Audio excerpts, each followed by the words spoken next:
મુખ્યમંત્રી ભૂપેન્દ્રભાઈના અધ્યક્ષસ્થાને કેબિનેટ બેઠક યોજવામાં આવી। ચૂંટણી પરિણામમાં ભવ્ય જીત બદલ સીએમને અભિનંદન અપાયા। મુખ્યમંત્રી અને નાયબ મુખ્યમંત્રીને મંત્રીમંડળ વતી અભિનંદન અપાયા। અભિનંદન ઠરાવ પણ કેબિનેટ બેઠકમાં મૂકવામાં આવ્યો।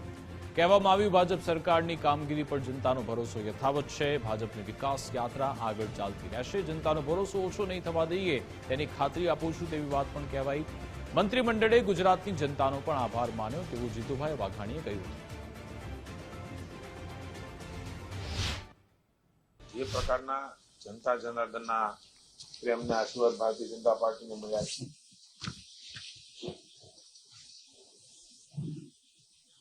2026ની સ્થાનિક સ્વરાજ્યની ચૂંટણીઓમાં ઐતિહાસિક વિજય બદલ સમગ્ર ગુજરાતની જનતાનો આભાર માનવામાં આવ્યો। એક ઠરાવ પર મંત્રીમંડળે પસાર કર્યો છે, એની કોપી પણ આપને મળશે। માનનીય મુખ્યમંત્રી ભૂપેન્દ્રભાઈ પટેલ અને નાયબ મુખ્યમંત્રી શ્રી હર્ષભાઈ સંઘવીને મંત્રીમંડળ વતી અભિનંદન આપવામાં આવ્યા। 6.5 કરોડ જનતાએ ફરી એકવાર ભારતીય જનતા પાર્ટીની સરકાર ઉપર વિશ્વાસની મોહર મારી છે।